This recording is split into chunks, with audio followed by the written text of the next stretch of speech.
Baik, akan saya mulai presentasi pada siang hari ini. Selamat siang, yang terhormat Bapak Wisnu Juli Wiono, SPD MPD, selaku dosen pengampu mata kuliah Ekologi Tumbuhan, dan teman-teman yang berbahagia.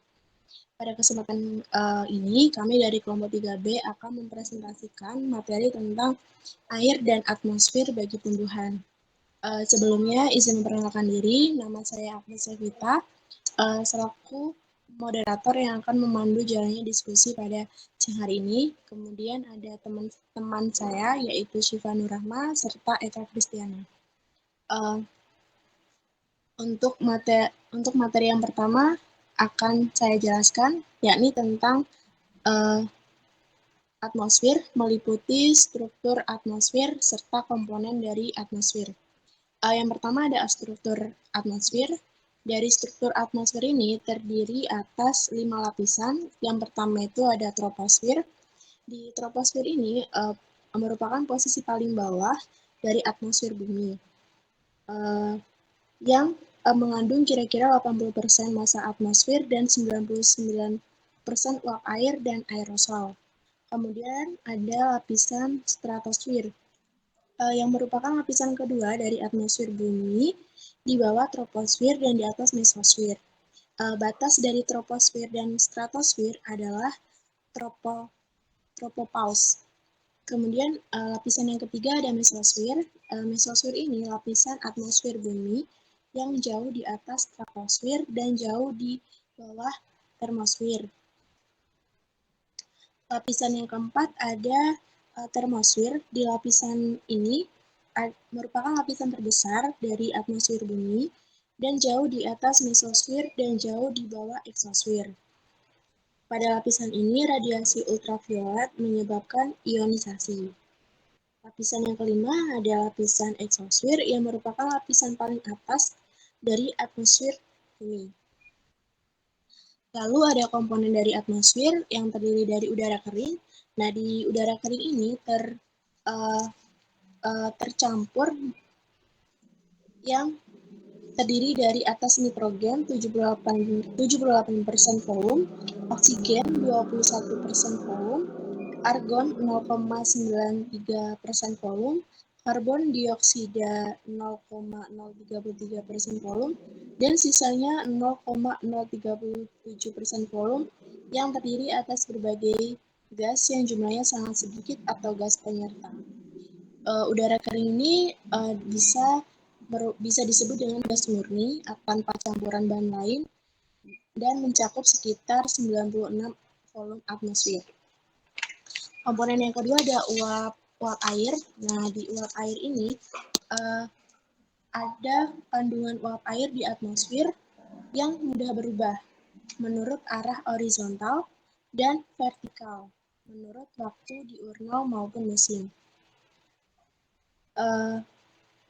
Daerah subtropika atau daerah temperat, kadar uap air bervariasi dari 0 pada saat angin kering di padang pasir tertiup hingga 3% volume atmosfer pada saat angin laut bertiup di musim panas. Kemudian komponen yang ketiga itu ada aerosol. Nah, aerosol ini maksudnya partikel padatan halus yang berbagai bahan permukaan bumi, sebagian terangkat naik ke atmosfer atas membentuk aerosol.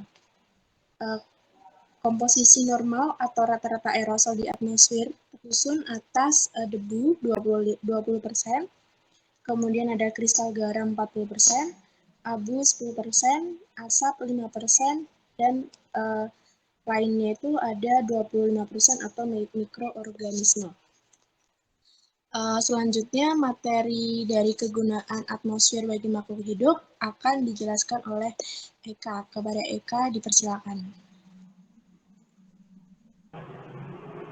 Terima kasih moderator atas kesempatannya. Terdapat 4 kegunaan atmosfer terhadap proses fisik dan kehidupan makhluk hidup di dalamnya. Yang pertama ada atmosfer sebagai sumber gas dan presipitasi. Atmosfer merupakan sumber gas dan air presipitasi untuk permukaan bumi. Dalam memenuhi keperluan metabolisme makhluk hidup, atmosfer merupakan sumber gas nitrogen, oksigen, dan karbon dioksida yang melimpah. Nitrogen merupakan unsur esensial bagi pertumbuhan tanaman. Proses fotosintesis tumbuhan di seluruh permukaan bumi akan mengurangi konsentrasi CO2 dan menambah konsentrasi O2 secara alami. Sebaliknya, proses respirasi tumbuhan akan mengakibatkan hal yang sebaliknya, yaitu menambah konsentrasi CO2 dan mengurangi konsentrasi O2. Lalu, yang kedua adalah atmosfer sebagai penyaring radiasi surya. Atmosfer adalah penyaring atau filter radiasi surya. Melalui sifat-sifat kimia dan fisika tertentu, atmosfer mengatur jumlah dan jenis energi radiasi terkonsentrasi di lapisan atmosfer pada ketinggian antara 20 sampai 35 km. Tetapi masih ada dalam jumlah besar sampai ketinggian 50 km. Atmosfer ini memiliki peran untuk melindungi kehidupan terestrial dari radiasi surya yang merusak organ tubuh makhluk hidup. Yang ketiga, ada atmosfer sebagai penyangga neraka. Yang ketiga, ada atmosfer sebagai penyangga sistem neraca energi radiasi. Atmosfer merupakan penyangga atau buffer pada sistem neraca energi radiasi. Tanpa ada proses penyanggaan radiasi oleh atmosfer, suhu bumi pada siang hari akan mencapai lebih dari 93 Celcius dan malam hari akan mencapai sampai minus 184 Celcius. Secara alami, karbon dioksida sangat efektif dalam memilah penyerapan sejumlah radiasi terestrial yang pancar keluar. Jika tidak, radiasi tersebut akan hilang begitu saja ke angkasa. Begitu juga dengan uap air. Di samping dapat menyerap sebagai radiasi surya, juga merupakan bahan penyerap yang sangat bagus untuk radiasi yang dikeluarkan di permukaan bumi. Lalu, jumlah panas yang besar yang digunakan untuk evaporasi air akan dilepaskan kembali ke atmosfer ketika uap air terkondensasi membentuk awan dan hujan. Permukaan bumi akan terhindar dari pemanasan dan pendinginan berlebihan. Selanjutnya, atmosfer sebagai pengatur kelestarian mekanisme proses cuaca dan iklim. Pada proses fisika di permukaan bumi, atmosfer merupakan pengatur kelestarian mekanisme proses cuaca dan iklim. Dalam mekanisme proses pembentukan awan dan hujan, keberadaan kotoran-kotoran di atmosfer atau aerosol memegang peranan yang penting dengan bertindak sebagai inti kondensasi terjadi di sekitarnya. Itulah kegunaan dari atmosfer. Saya kembalikan kepada moderator.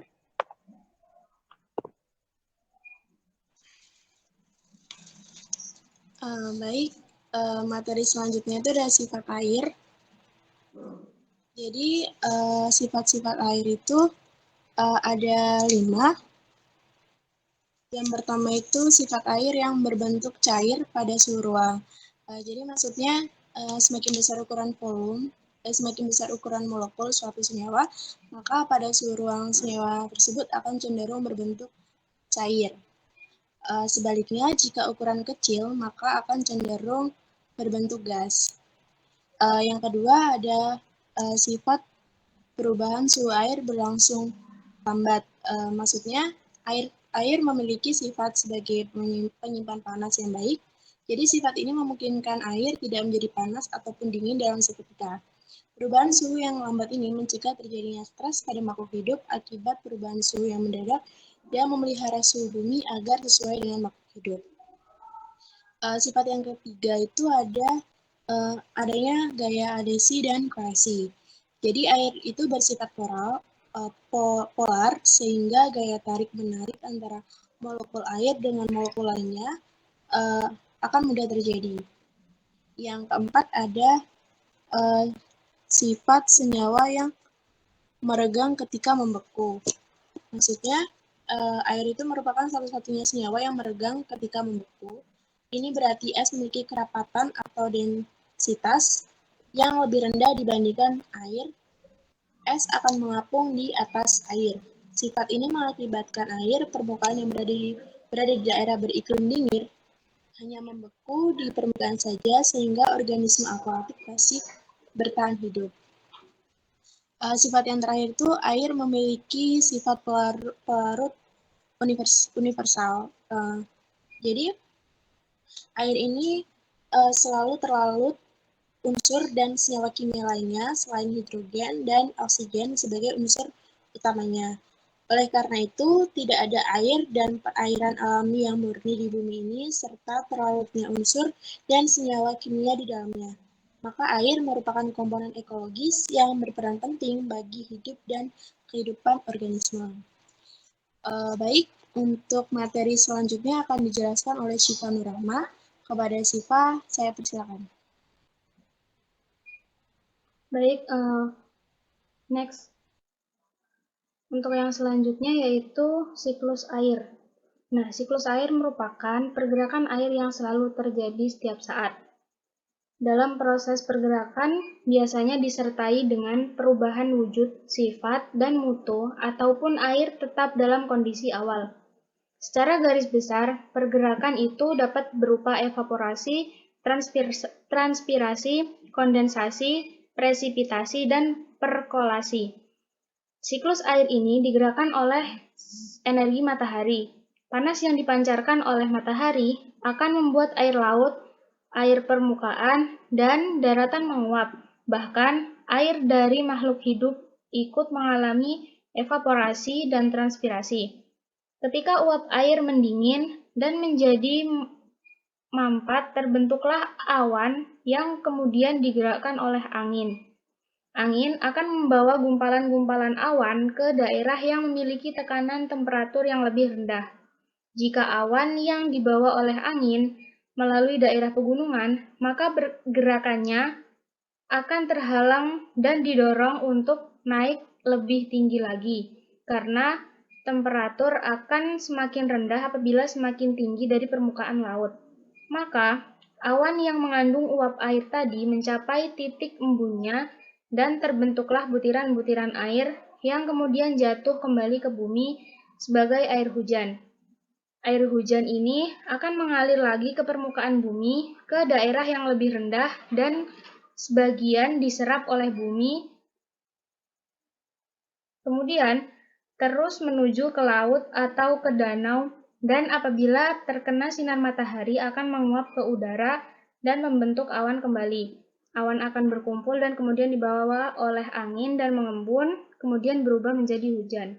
Begitulah siklus air yang akan terjadi secara berulang, secara bergantian. Yang selanjutnya yaitu peranan air bagi tumbuhan. Yang pertama ada air sebagai struktur tumbuhan. Jadi, air merupakan bagian terbesar pembentukan jaringan dari semua makhluk hidup. Antara 40% sampai 60% dari berat segar pohon tersusun atas air.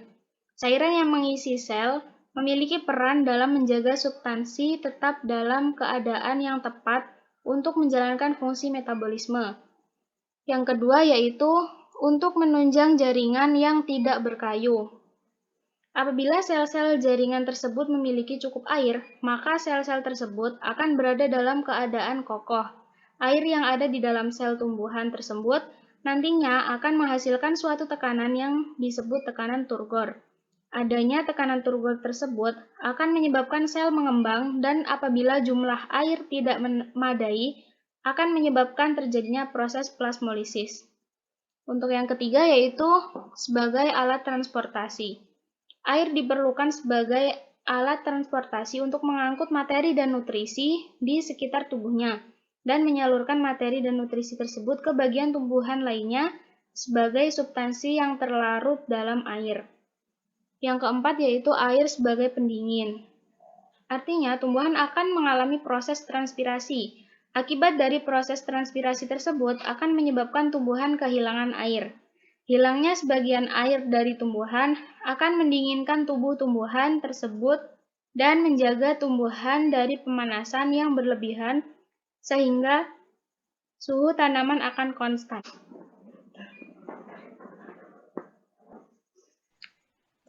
Baik, mungkin itu materi yang dapat saya sampaikan. Saya kembalikan ke moderator. Baik, terima kasih kepada teman-teman atas pemaparan materinya.